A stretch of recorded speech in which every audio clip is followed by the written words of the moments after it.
Um, anyway, the title was The Future for modern monetary theory. I changed it because that's a slightly overly grandiose title to A Future for Modern Monetary Theory. As it says at the bottom, this is a subjective view from someone with no more right to an opinion than most of you. I find myself quite often talking about things that I don't feel all that qualified to talk about, and you might have heard me tell this story before, but I'm always reminded of when I applied for a job as a finance lecturer at the University of Adelaide many years ago, having the job interview.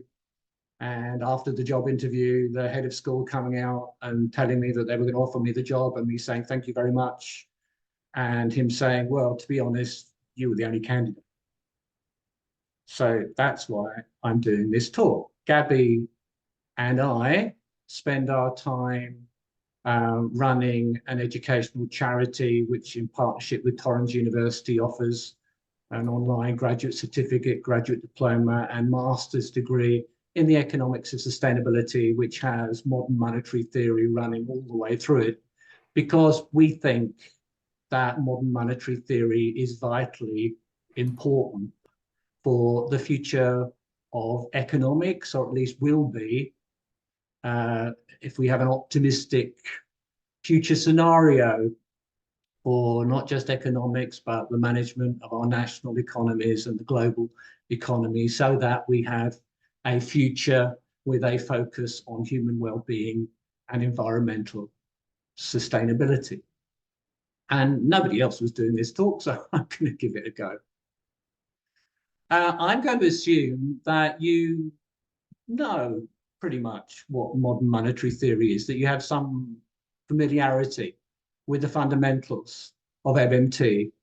In case you don't, I'm going to refer you to a piece that I wrote for the conversation at the beginning of 2017. You can see a link at the bottom of this slide. We'll share the slide later on, and there's the title at the top there. If I'm asked to talk about modern monetary theory to people who don't know what it is, I generally start off by saying that it's an approach to macroeconomics in general and public finance in particular that takes the mechanics of monetary systems seriously. And to quote two genuinely leading modern monetary theory economists, Randall Wray and Stephanie Kelton. Randy, in an article I'm going to provide a link to in a few slides' time, says that MMT emphasizes the difference between a sovereign currency issuer and a sovereign currency user. As we know, if you are a tax collecting government, then the tax liabilities of the private sector create a demand for your money, for your financial liabilities, which are tax credits. That's how we funded our way through education, and that's how they got an education. And that's okay, please try and stay on mute for the moment if you possibly can. Otherwise, it's gonna be quite disruptive. What this means, of course, is that rather than taxes or bond issuance funding government spending, it's the other way around. The monetary sovereign has to spend its currency into the monetary system before that currency is available to pay in taxes or to buy government bonds. And that means that taxes and government bonds will have a variety of purposes in the system, but those purposes do not include literally the funding of government spending. What that means, of course, is that a government which is a full monetary sovereign, and we'll come back to what this means later on in this set of slides, faces no purely financial constraints on its ability to spend. It spends through currency issuance. Every dollar the federal government spends is a new dollar. Federal taxes do not collect dollars which allow the government to spend. Instead, federal taxes simply delete dollars that the government's previously spent into the system. That means that federal government spending, in fact, all spending in an economy like Australia's economy is subject to a real resource constraint.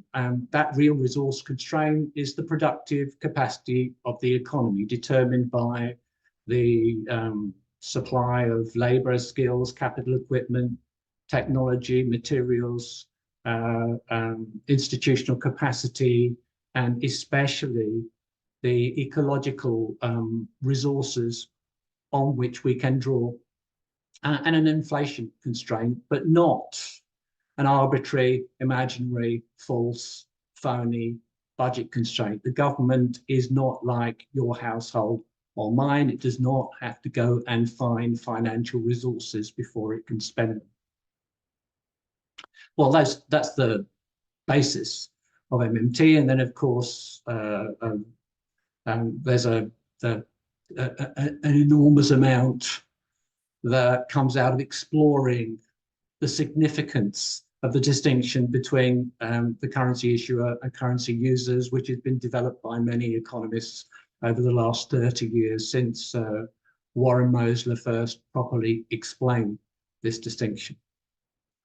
Why is it important to see MMT as part of a greater whole? We need to abandon and replace neoclassical macroeconomics, and we need to abandon and replace much of neoclassical microeconomics, what has been in one form or other the dominant orthodoxy within economics for 150 years, has driven us beyond our planetary boundaries, has not contributed towards human well-being, has delivered national economies and a global economy with an unnecessary degree of inequality, and needs to be replaced.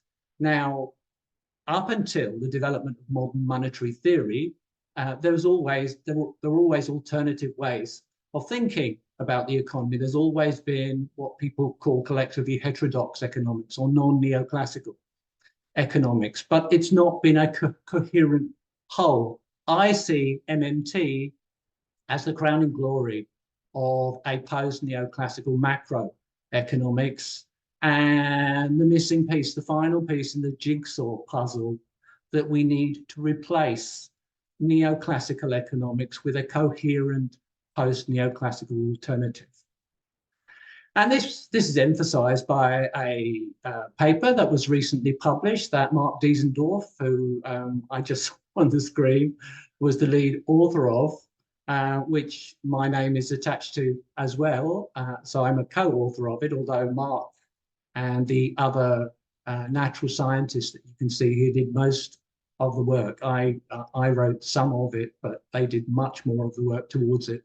Sustainability Scientists' Critique of Neoclassical Economics, published in Global Sustainability just a few days ago, which critiqued neoclassical economics. As I said here, neoclassical economics emerged for complicated reasons that I've talked about before. In the 1870s, has been dominant in one form or another almost the whole time ever since then, but especially dominant since 1980. In this paper, these leading natural scientists critique neoclassical economics, point out that it has no scientific basis, it's always been misleading, and it's now become an existential threat. Neoclassical economics is not based on realistic axioms or foundational assumptions. There are problems with its internal logic. It has no predictive power. Instead, it has come to support neoliberalism, the form of modern capitalism that we've lived within for the last generation, that we need desperately to move beyond. In particular, of course, it misrepresents both the monetary system and our natural environment. It assumes that we have a natural environment that will support limitless economic growth, in our drawing of resources from that environment and emission of waste into that environment, which is clearly incorrect. And it also misrepresents the monetary system too, although it is based on the notion that nature is limitless. It is also based on the notion that money is a commodity which is in limited supply. That's incorrect too. It may be said without exaggeration that no scientific theory has ever been put forward which was more completely lacking in foundation. That's what Alfred Michelinius said about the theory of money, which is built into neoclassical economics more than 100 years ago. Now, I strongly recommend you read the paper, which is a sophisticated paper, as I said, largely written by leading natural scientists, and culminating in this statement by Mark. We recommend that neoclassical microeconomics be reformed and neoclassical macroeconomics be abandoned and replaced. Well, we need to replace it with something, and modern monetary theory is a very important element with which we need to replace neoclassical economics and move beyond it. Where did modern monetary theory come from? I wanted to say something briefly about this because people have been asking me about it. You may be familiar with the film, I hope you are familiar with the film Finding the Money, a terrific movie that was released last year, that we toured around Australia this year, and that since yesterday has been available for anybody to watch using the Vimeo on-demand streaming service. So if you've not watched Finding the Money, or if you want to watch it again, then I strongly recommend you do that. Finding the Money tells one story about the development, the biography of modern monetary theory. It discusses how Warren Mosler began to promote an approach to thinking about economics, taking the monetary system seriously, the distinction between currency issuers and currency users seriously, in a pamphlet which he originally published in 1995, which at that time was called Soft Currency Economics. And then early in 1996, Warren began to engage with heterodox economists, post-Keynesian economists, in an early online discussion group, the post-Keynesian discussion group, where Warren interacted with people like Randall Wray and Matt Forstater and Stephanie Kelton and Pavlina Cherneva and others who were working at the University of Missouri at Kansas City. Warren later on helped to fund the development of that economics department, which soon became very closely associated with the Levy Institute at Bard College, which had been founded by the famous post-Keynesian economist Hyman Minsky, and within which later on Wynne Godley worked. And this led to the development of what is sometimes called the Kansas City or Kansas City and Levy School of Modern Money Theory, the leader of which down the years, the intellectual leader of which is Randall Wray.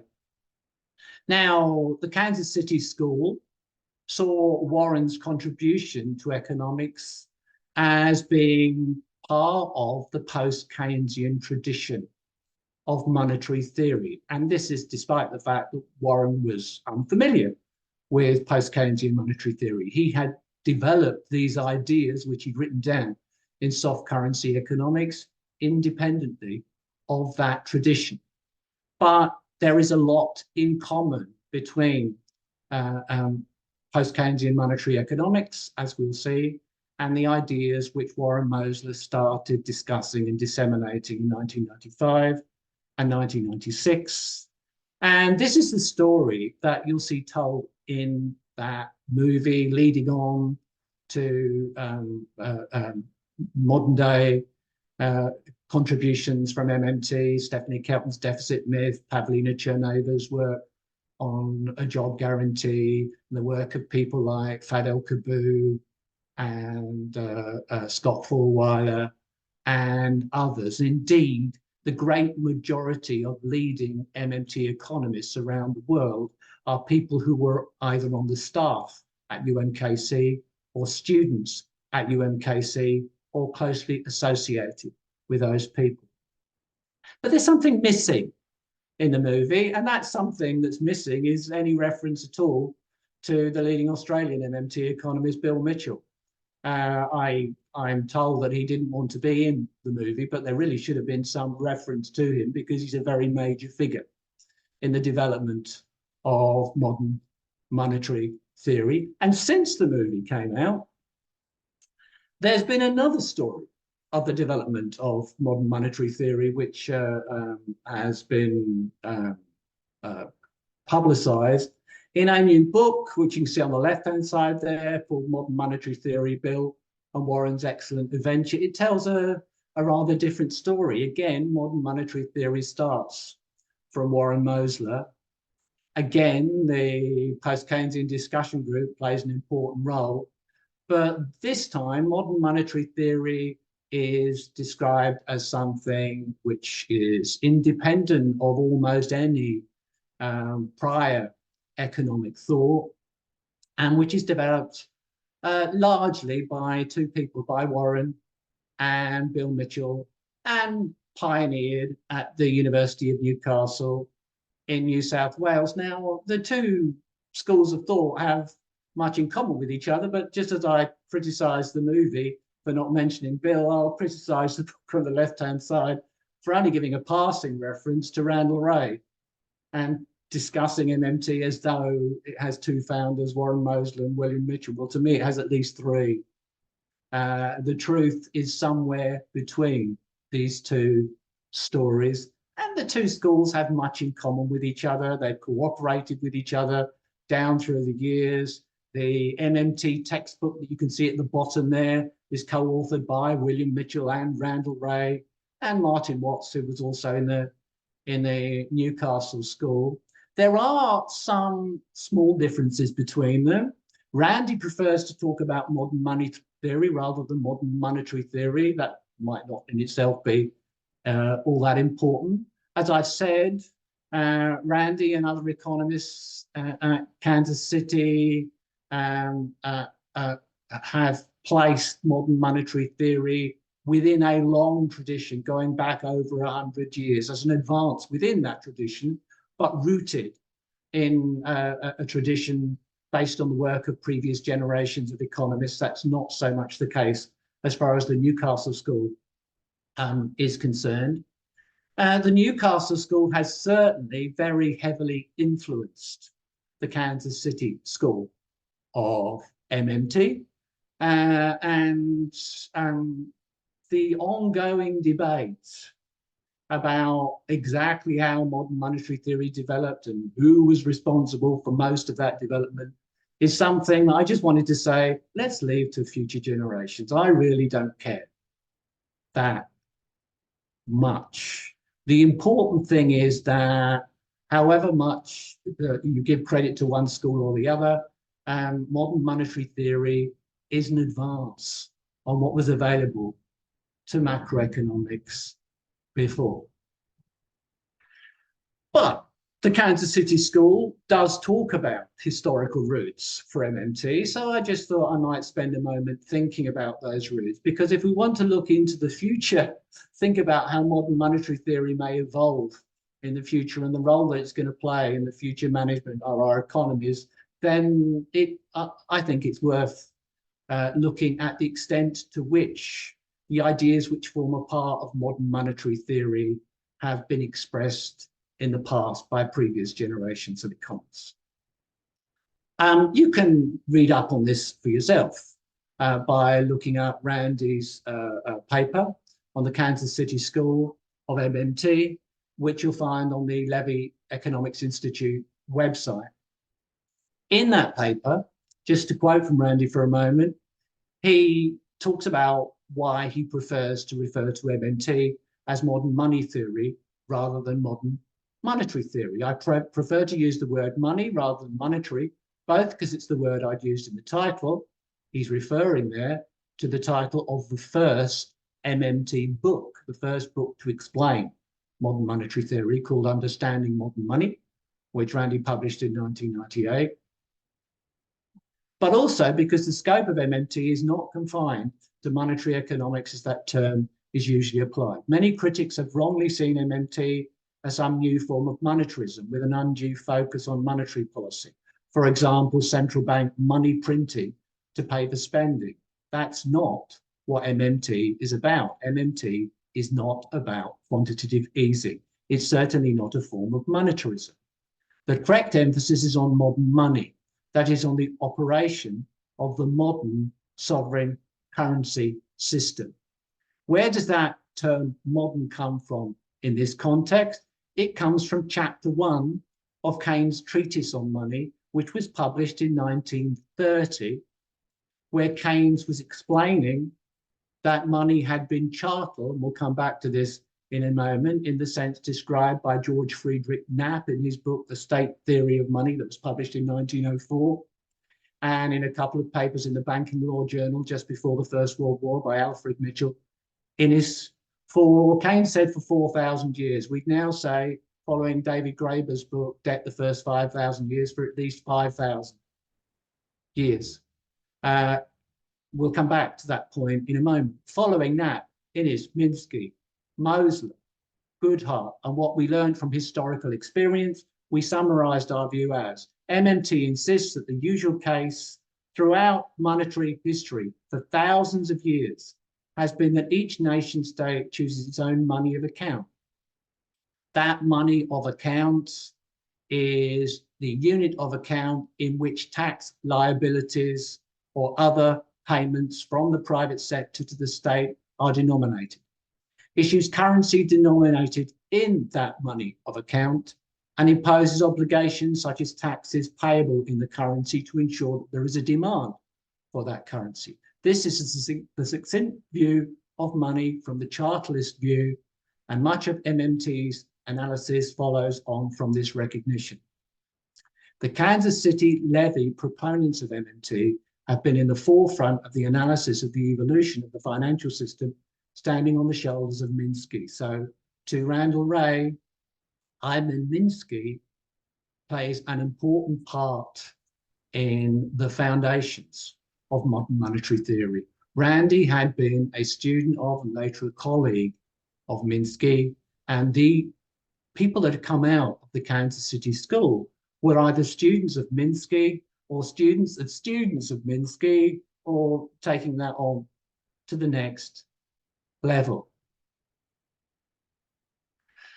So if you're talking about the foundations of modern monetary theory, then if you're Randall Wray or if you're Stephanie Kelton, you'll say that almost everything in MMT can be found somewhere in the work of previous generations of economists. What they didn't do was tie it all together as a coherent whole and explore its implications. So George Friedrich Knapp's State Theory of Money, Alfred Mitchell Innes, 2 papers. What is money? That was the 1913 paper, and the Credit Theory of Money.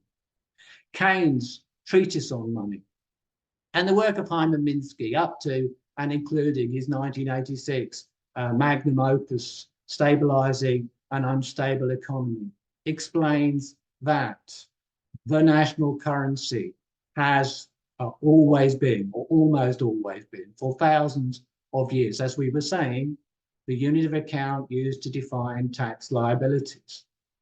That tax liabilities in the private sector create a demand for the government's money, that the government's money is a financial liability of the government or a debt of the government that the private sector will hold because it's a tax credit. That money can be created in the private sector as well, and indeed is created in the private sector by banks.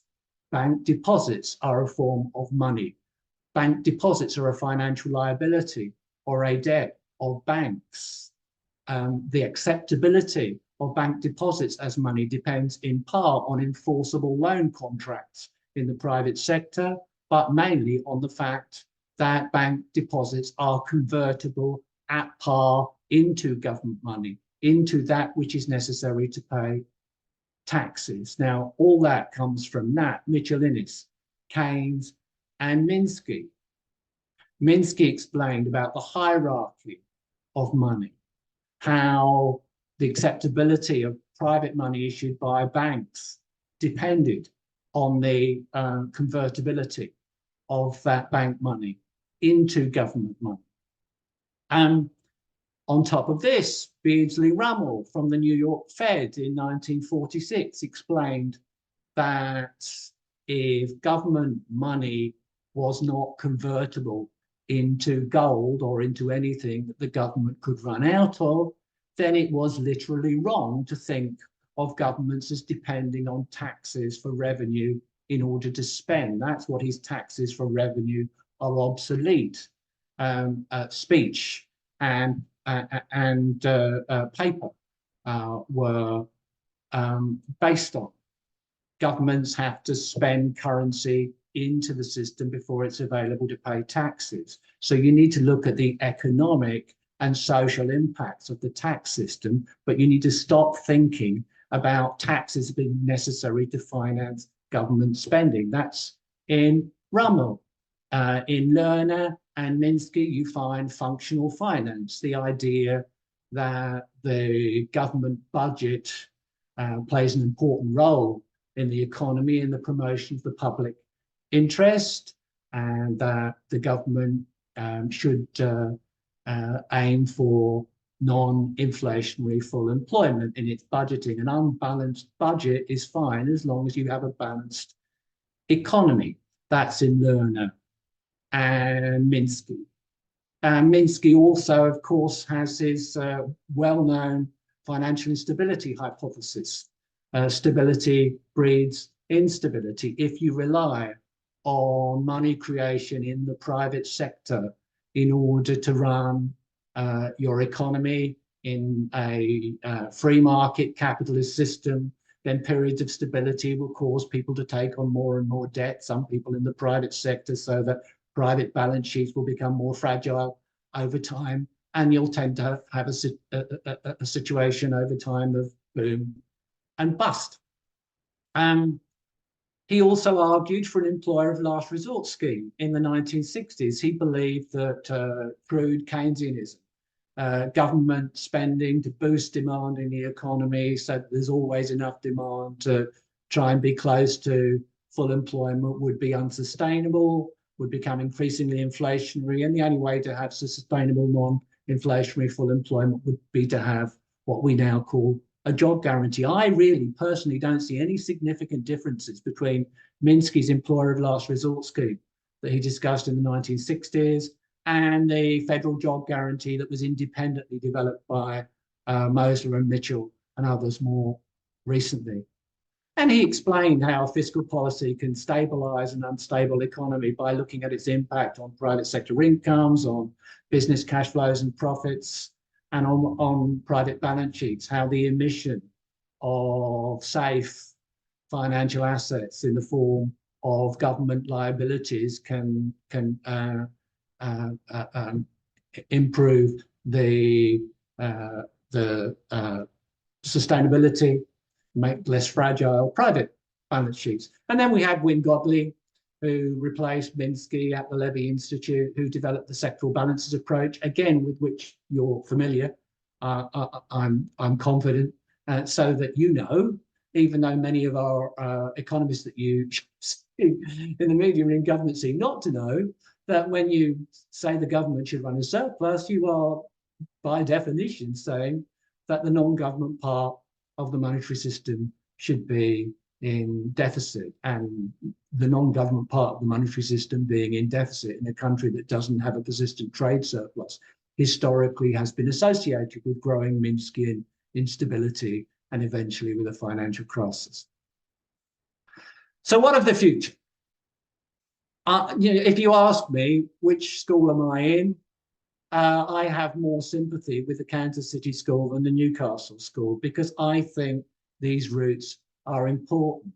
And I think the most brilliant insight that Warren Mosler had was that he independently developed all of these routes without being aware of them, but integrated them into a useful whole in a way that nobody had done so before. And Professor Mitchell played a very important part of that too. We're not disrespecting anybody here. All of these people are very important in the history of economic thought. So what are the future? Well, why should you listen to me? But I think all of these things are important here.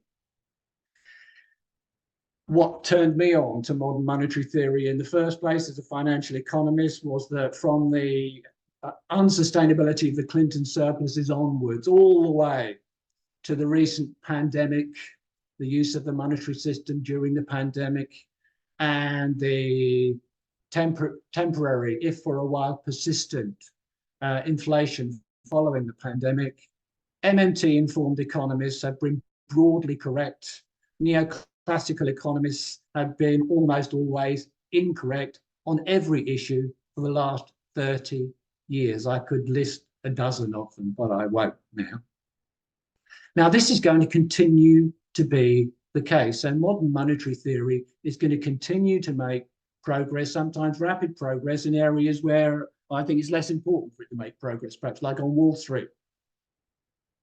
But it's going to make increasing progress in our economic discourse around the world and in terms of influencing political decision makers too, and that's important. The MMT approach to inflation is already superior to the often very naive neoclassical ones with which we're familiar, and it will continue to evolve. An understanding of MMT is essential for successful transition to a sustainable well-being economy, whatever you want to achieve, including a transition to a sustainable steady state economy or to degrowth, if you prefer to use that language. You need to understand the monetary system, because otherwise you won't achieve what you're trying to achieve. MMT suggests useful institutional reforms which will promote better policy making. Now, MMT is descriptive. It describes the monetary system as it exists at the moment, but not everybody understands that monetary system. And in some of our existing institutions obscure the way the system works and so stand in the way of better policy making. MMT informs a sophisticated understanding of monetary sovereignty and the meaning of real decolonization and global economic and climate justice. And the last point I'd make, if I'm just summarizing everything, is that, as Keynes said in the Treatise on Money, modern money has been around for thousands of years. Modern capitalism has been around in one form or another for, well, at most 500 years. So MMT, modern money, is much older than capitalism, and it will last longer than capitalism too. We are not going to move away from national monetary systems, in my view, while there is anything that we might call human civilization in the future. So it's going to be important in shaping what comes next. Now, I'm not going to go in detail through any of the remaining slides. I'm going to encourage you to find out more about them for yourself.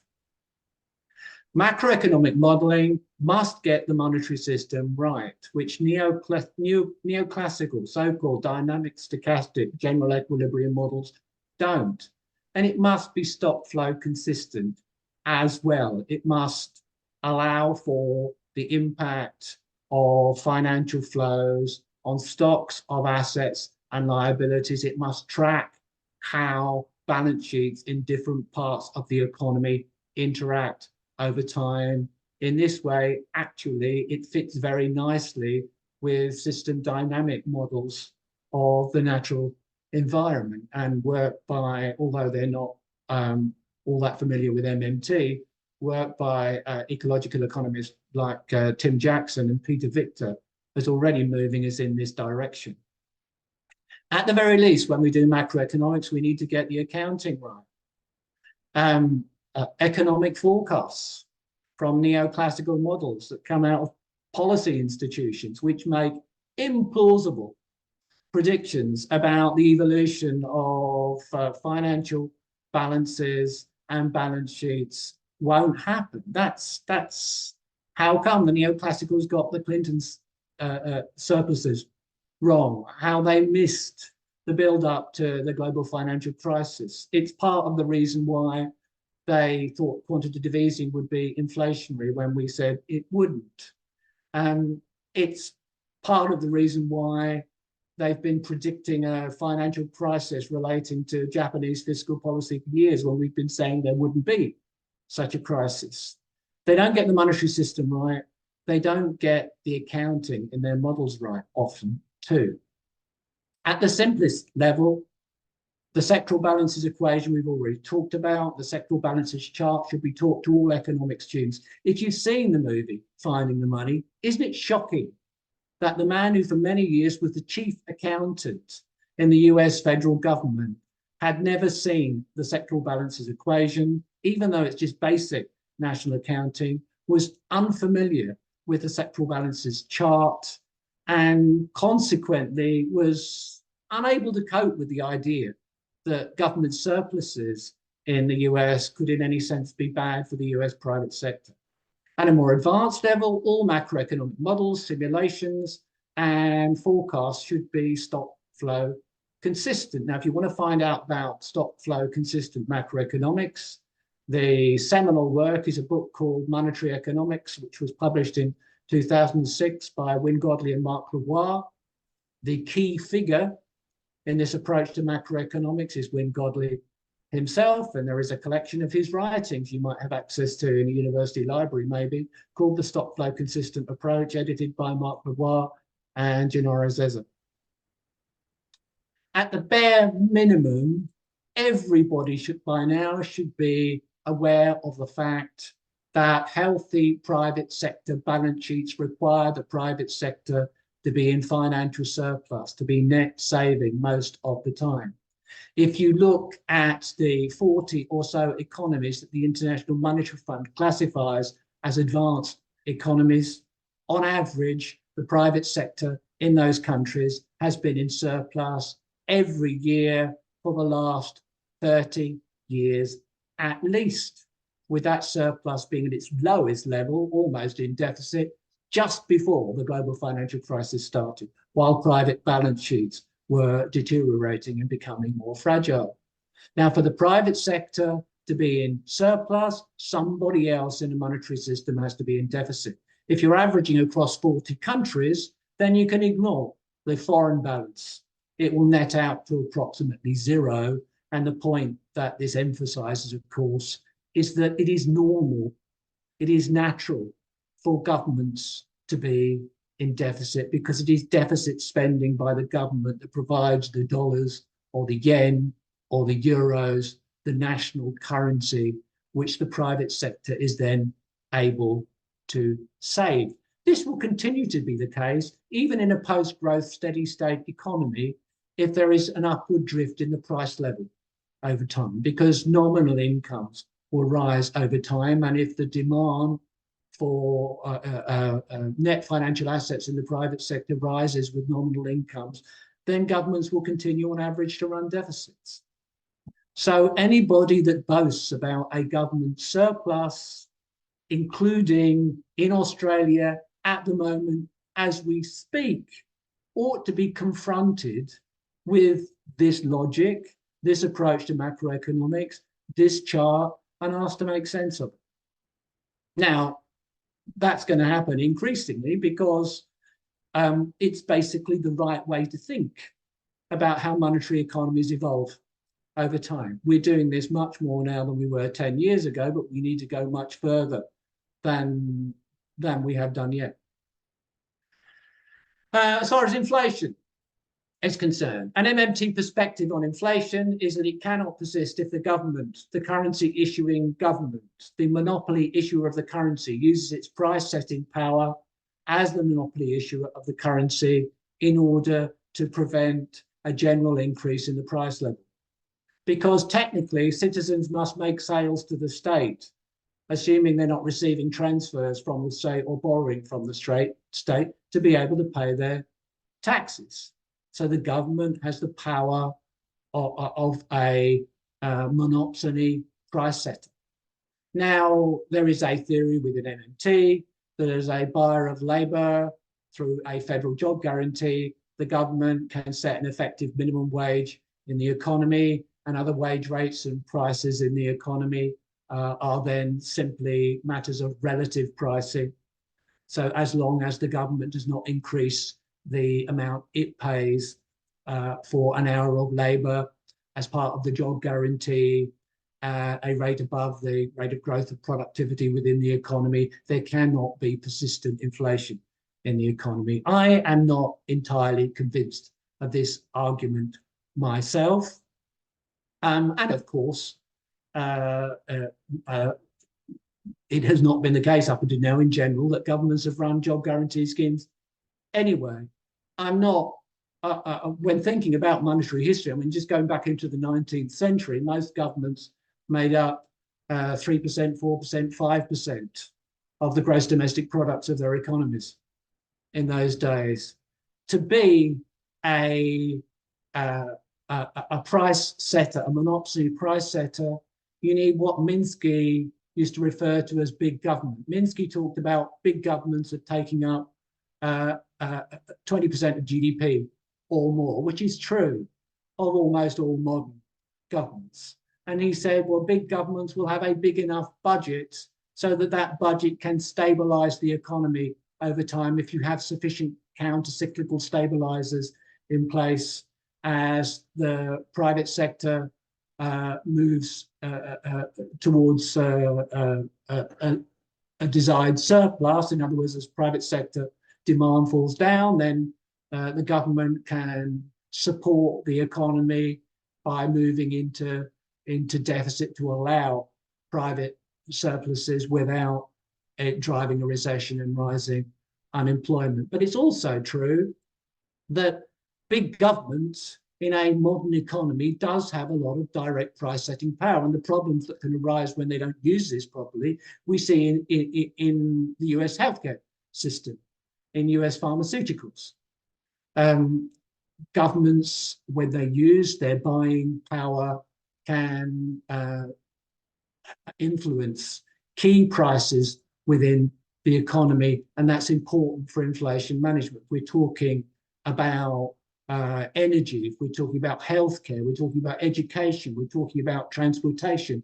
In all these areas, prices are often administered, or at least we're talking about areas of the economy where the government has a great deal of influence over the price level, should it choose to use it. Now, we need to link the MMT story of inflation with the kind of discussions of inflation that institutional economists and post-Keynesian economists have had for many years, and which at the moment are being pioneered very effectively with growing influence by the brilliant economist Isabella Weber.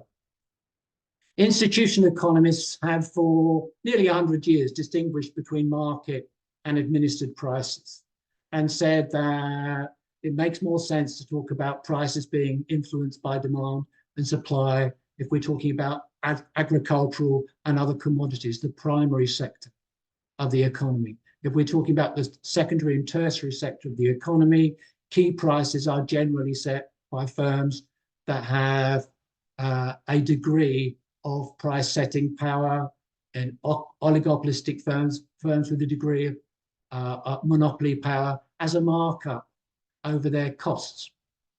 Post-Keynesians have discussed inflation as a contest over the distribution of income, and we're often here talking about the contest between labour and capital. Ecological economists have explained the economy as a trophic system, where the secondary sector of the economy, manufacturing, is entirely dependent on the primary sector, agriculture, fossil fuels, minerals, and the tertiary sector, services, is dependent on the secondary sector and the primary sector. All this fits in with the story that Weber and others have been telling recently about a sophisticated process of cost push inflation, which explains most, if not all, of our serious global inflationary episodes, certainly outside wartime and down through the past. So if we were talking about the inflation of the 1970s, it fits this story. If you're talking about post-pandemic inflation in the last couple of years, it fits this story too. Most inflationary episodes start with an impulse in the primary sector of the economy, which is generally something to do with a decrease in supply. We could be talking about oil in the 1970s. We can be talking about, again, oil and fossil fuels generally, but also foodstuffs after the pandemic.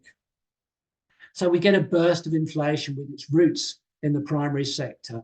Over time, that inflation may appear to be persistent because it will feed through into the secondary and tertiary sectors of the economy, because costs will rise and firms will defend their profit margins. And some firms would exploit monopoly power they already had by taking advantage of confusion resulting from increases in the general price level to increase their profit margins when previously there would not have been a social license for them to do so. Other firms will take advantage of temporary monopoly power as a result of bottlenecks. That can be persistent. And in some countries like Argentina, it tends to be persistent because of a conflict where you then have workers defending their real income by looking for pay rises to compensate for the increase in cost, which was the result of the initial impulse. Now, how do you manage this inflationary episode? The most effective way of doing it, if you can do so, is to act at the impulse stage. And in the future, we'll be less prone to impulses coming from the primary sector of the economy if we're not dependent on fossil fuels anymore. And many countries around the world will be less vulnerable to impulses in the primary sector if they have food sovereignty too, if they're not dependent on food imports to meet people's basic needs. As far as the propagation and amplification stage is concerned, we need to use strategic price controls or other measures to limit the ability of firms with monopoly pricing power to exploit that initial impulse to build profit margin that feeds into persistent inflation afterwards. This is the kind of story that Isabella Weber and others have been telling. It is far from the standard neoclassical story of inflation. Oh, you've printed money. That's what's driven the inflation. Most inflationary episodes are not to do with generalized excess demand anyway. They have their roots in supply side shocks and a cost push story like this one. We need to recognize that our ultimate real constraints are ecological. Modern monetary theory says that monetary sovereign governments face no purely financial constraints. The constraints are about productive capacity. Well, the ultimate constraint on our productive capacity is that the economy is a wholly owned subsidiary of a finite natural environment, just as it says here. MMT and the whole of economics will be forced to embrace ecological limits, reflecting global planetary boundaries and global justice. Stephanie often says the most important chart in the world is the sectoral balances chart. I generally say no. If what we can see on the screen at the moment is a chart, then the sectoral balances chart is the second most important chart in the world. The most important chart in the world is the one we're looking at the moment.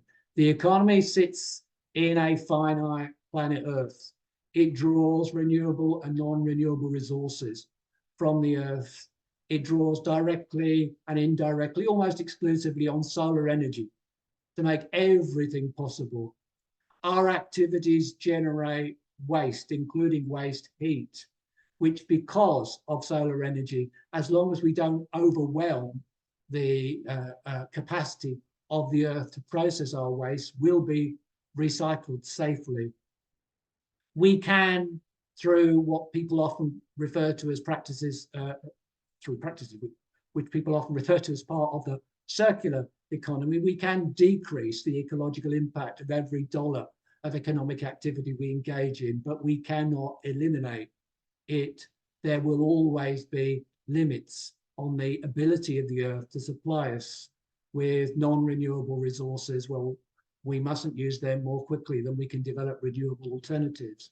Renewable resources, we mustn't use them at a rate above which the rate they can be renewed. We can't cut down all the old growth forests. We can't catch all the fish in the ocean. And we mustn't emit waste, including greenhouse gases, at a rate which is above the rate that the Earth can safely absorb. And of course, we're doing that. We're using 1.75 Earth's worth of resources at the moment. We're outside 6 of the 9 planetary boundaries, well outside some of them, which Earth system scientists identified 15 years ago.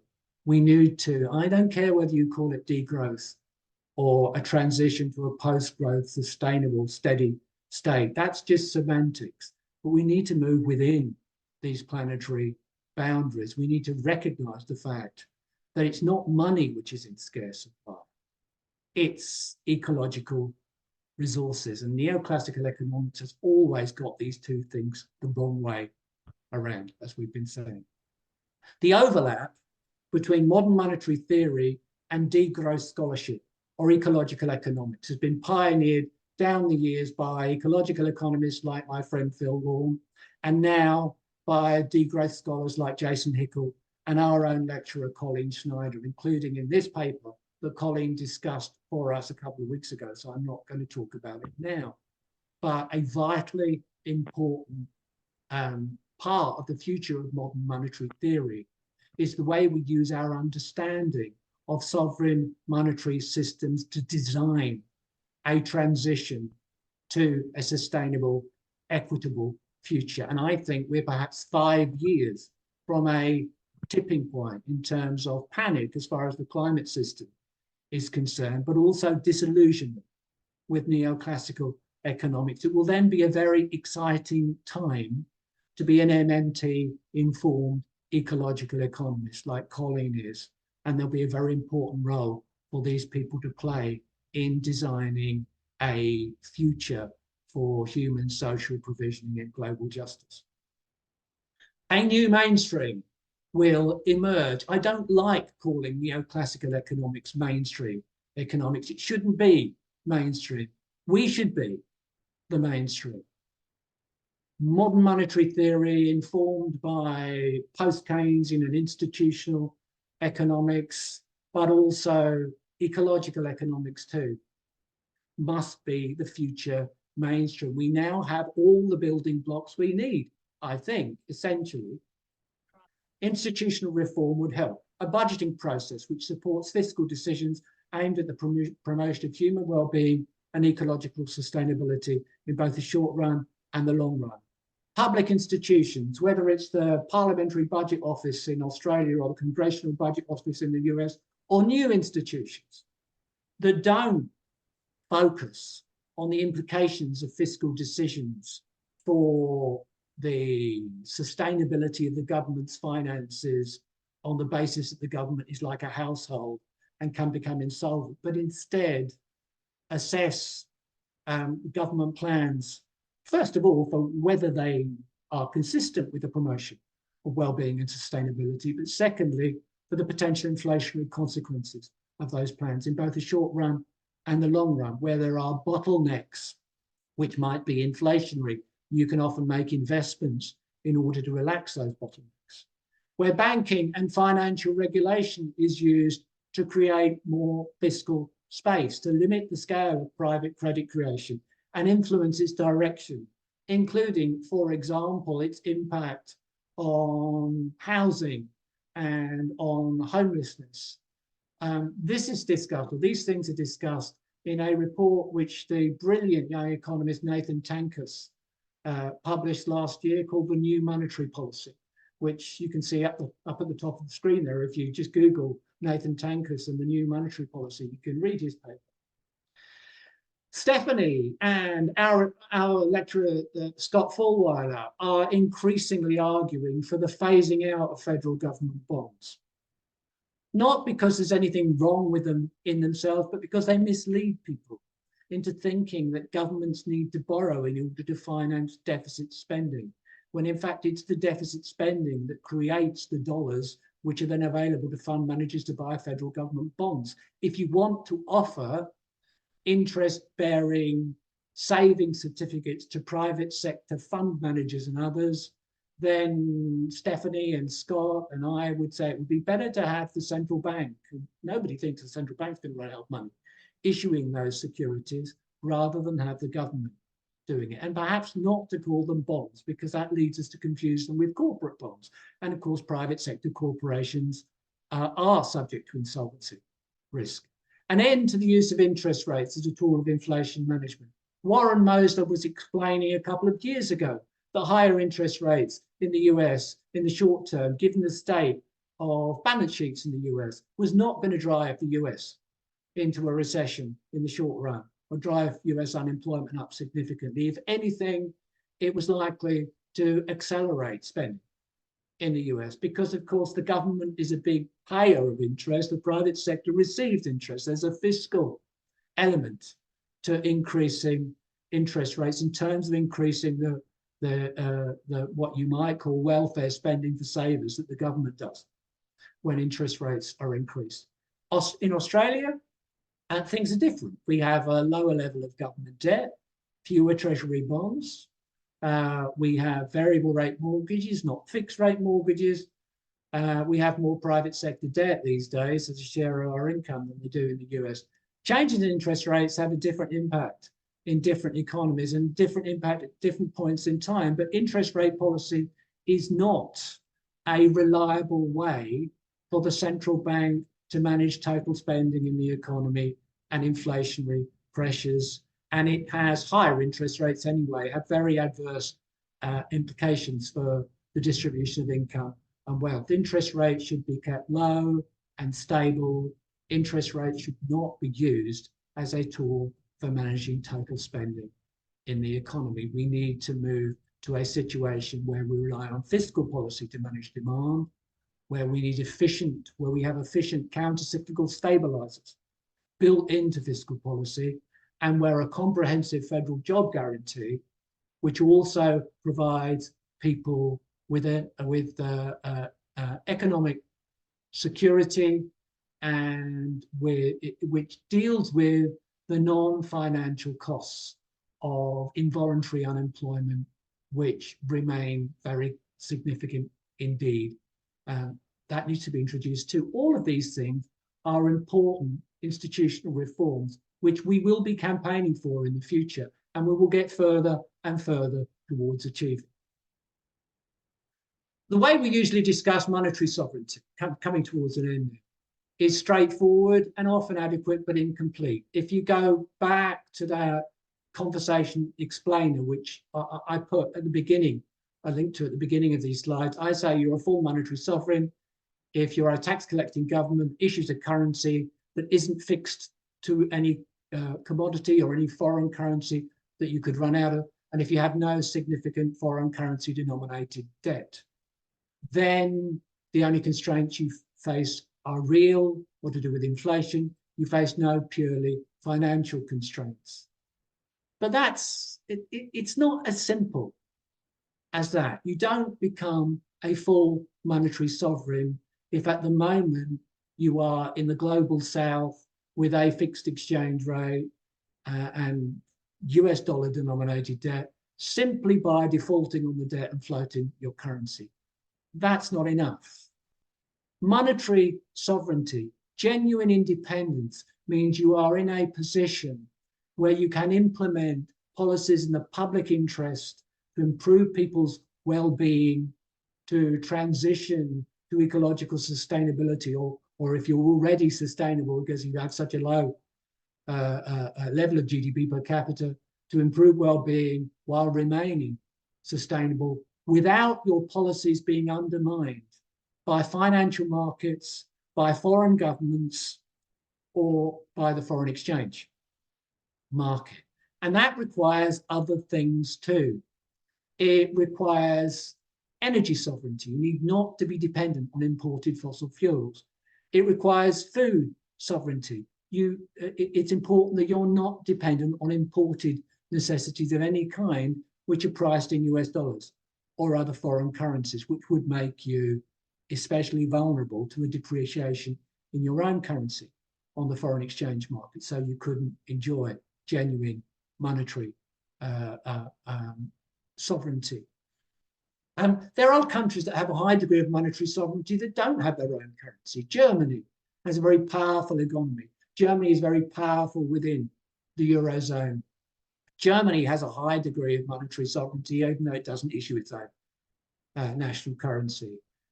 China's currency is not completely freely floating, but China has the world's highest level of foreign exchange reserves. China has a high degree of monetary sovereignty. So monetary sovereignty is a more sophisticated concept. As I just said, as it says in the second paragraph here, sovereignty implies an ability to implement domestic policies in the public interest without the risk that financial markets, foreign exchange markets, or foreign interests can undermine those policies. It means countries in the global south need to transition away from the relationship they currently have with economies in the global north. It means more south to south trade as opposed to south to north trade. It means countries in the global south need to be allowed to transition away from being a source of cheap materials and cheap labor. They need to move away from a dependence on low value added exports to earn the foreign exchange, which they then use to defend exchange rates and continue to pay interest on foreign debts, which are essentially unrepayable because these countries end up with a perpetual struggle against insolvency to maintain the fixed exchange rate and service their debts, and going back to the International Monetary Fund time and again.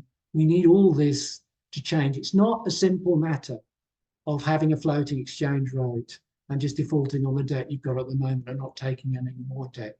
Building sovereignty and all it involves are central to decolonization in many countries, and reforming global institutions, the World Trade Organization, the IMF, the World Bank, debt cancellation, and other measures are part of this. And MMT economists like Fadel Kaboub, who was once a PhD student at UMKC and emerged out of the Kansas City School, and Ndonga Silla are important, active participants in this at the moment.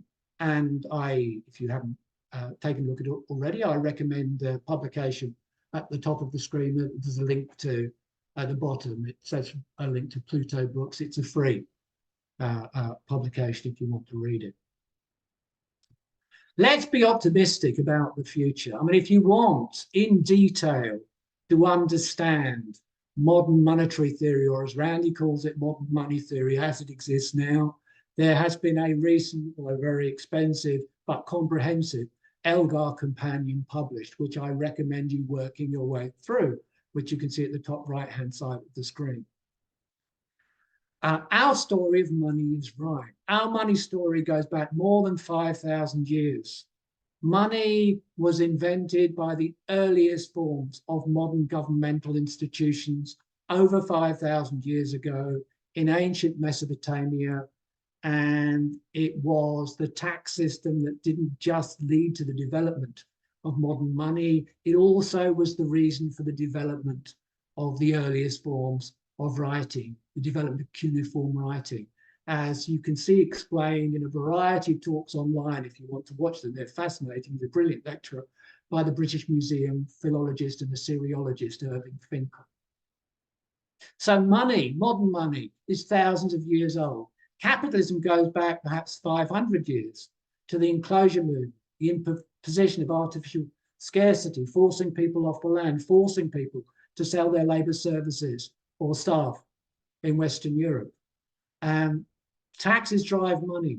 The introduction of taxation was enough to introduce a monetary system. The monetary system was enough to develop the earliest forms of markets. But capitalism didn't happen for thousands of years. And for capitalism, we also needed the enclosure movement too, the Enlightenment and everything that went with it. Taxes introduced modern money, which created markets, but it took more than that to create capitalism. Capitalism is nowhere near as old as modern money. Modern money and MMT will outlive modern capitalism. We will create a post-growth economy. We'll either do it deliberately and in time, or we'll do it because we're forced to, because we'll have to cope with a growing environmental crisis. National currencies will still be, as they always have been for thousands of years, a tool created by governments to mobilize and organize real resources. And we'll need to use these national currencies. We need to use that tool much more wisely in the future than we have in the past. And if you're training as an MMT economist, then it's my view in 5, 10, 15 years' time, the demand for your services will be very high, because the world is going to want to know what you already know, to understand what you already understand. And there won't be many people with that expertise out there in the marketplace. And I've wandered on for much too long, but let's be optimistic. Stephanie has been the leading pioneer of modern monetary theory as a practical tool for influencing public policy in the last 10 years, ever since Bernie Sanders appointed her as the chief economist on the Senate Budget Committee in Washington, D.C. There she is on the ABC's Q&A panel in Australia in March this year. Fad El-Kaboud is, I think, the leading economist advising African governments in negotiations with governments from the global north about issues like debt and trade policy and climate reparations. Fad El is going to be just as important as Stephanie in the future. Pavlina Tcherneva is now president of the Levy Economics Institute. That's a very important and influential appointment, and we should applaud that. Pavlina, of course, is one of the pioneers of the federal job guarantee. Dirk Entz, our lecturer, has recently got a job as an advisor to a member of the European Parliament. Every time somebody from our background in economics gets a job like this, we should be applauding them. They're another step on the way towards a Copernican transformation in the discipline of economics, which is what we're looking for. Similarly, every time a political figure like Alexandria Ocasio-Cortez engages with modern monetary theory, we should be applauding this. And I would like to finish by saying how grateful I am to Maren Poitras, who is the woman sitting next to me in this picture from when we showed Finding the Money at Victorian Trades Hall in Melbourne in March, for producing what I think is a tremendous work of art. I've criticised the movie because I said she should have found room in that movie for Bill Mitchell. He's an important enough figure, so you can't really leave him out of the story of MMT. But other than that, it is a brilliant film. It is now generally available. I think it has a very long shelf life and will be highly influential in the months and years to come around the world. If you've not watched it, go on to Vimeo and watch it. If you've seen the movie already, watch it again. And that's it. Thanks very much.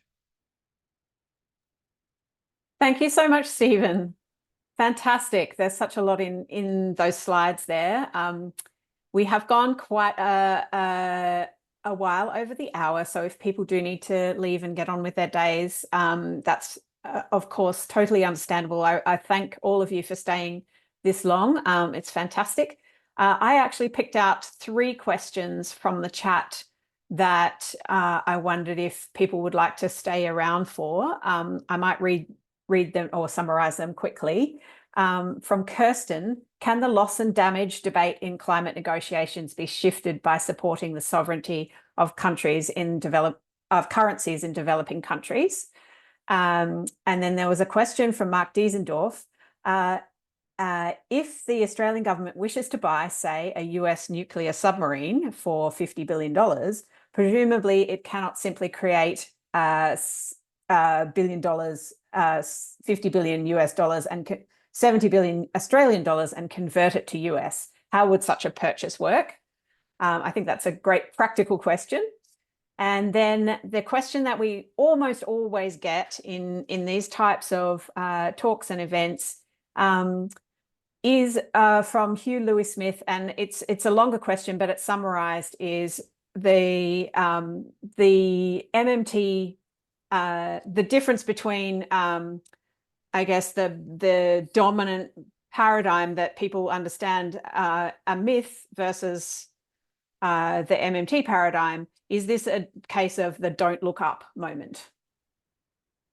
Okay, thanks very much for those three questions. As far as Mark's question was concerned, let's do that one first. If that's exactly what would happen, the RBA on behalf of the government would buy on the foreign exchange market, assuming that it didn't dip into reserves of US dollars that it was already holding for the purpose, US dollars, and they would be used to buy what the government wanted to buy. Now, you might imagine that would put downward pressure on the Australian dollar on the foreign exchange market, but actually it probably wouldn't, not that one item, because $70 million is a drop in the ocean as far as the turnover of the global foreign exchange market is concerned. So on its own, it wouldn't have a significant impact on the exchange rate. We have a floating currency. It wouldn't cause a foreign exchange crisis. The Australian dollar is the 5th or 6th most heavily traded currency on the global foreign exchange market. The global foreign exchange market has a daily turnover of something like $7 trillion. It's over 100 times the size of world trade. So while there might be some indirect effect because you might have some influence on the decisions taken by speculators in currencies, the scale of the foreign exchange market in the modern world is such that that sort of size of transaction would not have a significant impact. The other questions, yes, that's exactly the first question. That's exactly what Fadel is trying to do. Fadel, I believe, is the most powerful voice amongst economists in that discussion at the moment, and is becoming increasingly influential through the Power Shift Africa organization. He is on leave for a couple of years from Denison University, which is where he's a professor in Ohio, in Africa, working with African governments. He was at the last COP in that role. The point Fadel makes is that to address climate change, to address a rapid transition to renewable energy in Africa and elsewhere in the global south, and especially to address the disproportionate costs which climate change is causing in countries in the global south that have not contributed to the causes of climate change. And we shouldn't be talking about hundreds of millions of dollars. We should be talking about $3 to $5 trillion a year, which might seem impossible, but as a share of global North GDP, it's not that different to what the Marshall Plan was for the US in the late 1940s, when the US assisted in the recovery of European and Japanese economies. So it is not by any means unthinkable. It could be addressed. That's what Fadel is pushing for. We keep having don't look up moments, don't we? And we're not looking up.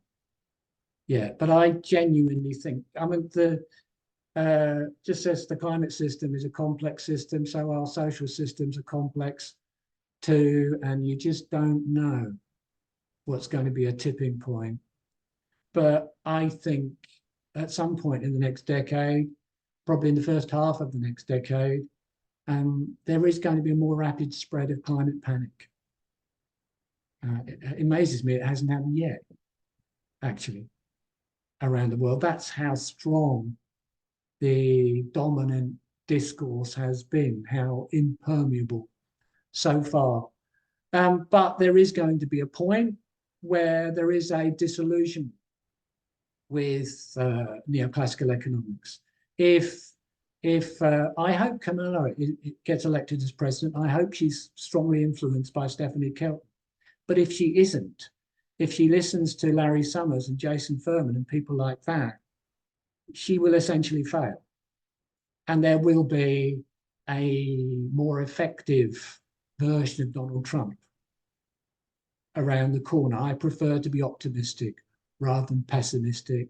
I prefer to hope that we're not heading in the direction of fascist dictatorships around the world, that instead we're heading towards progressive governments informed by an understanding of insights provided by modern monetary theory, but also very heavily informed by earth system scientists, by climate scientists, and by ecological economists, so that we can start to move rapidly in the right direction while there's still time to enjoy a future economy around the world where people are living in a reasonably stable climate system and where the emphasis is no longer on economic growth, but it's on improving, maintaining and improving the quality of people's lives.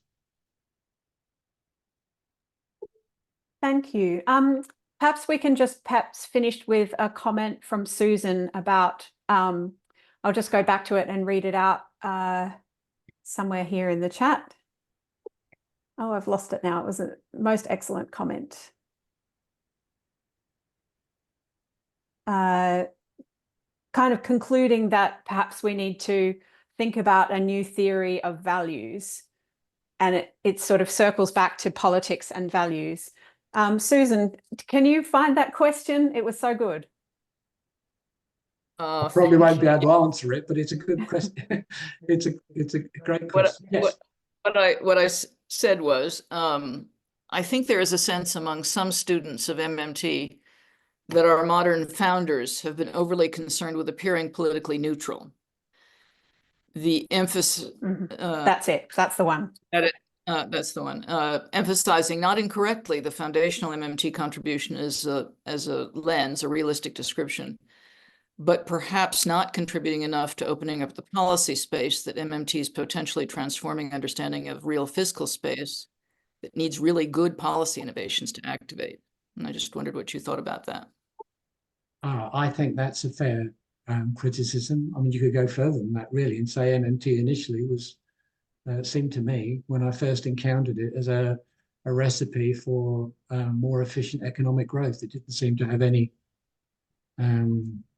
that was one of the things which slowed me down in terms of my enthusiasm in the first place to engage with it. But yes, whatever you want to achieve, you need to understand money, because we live in a monetary economy and people have for thousands of years, and they will in the future too. And money's not going to disappear. Governments are not going to disappear.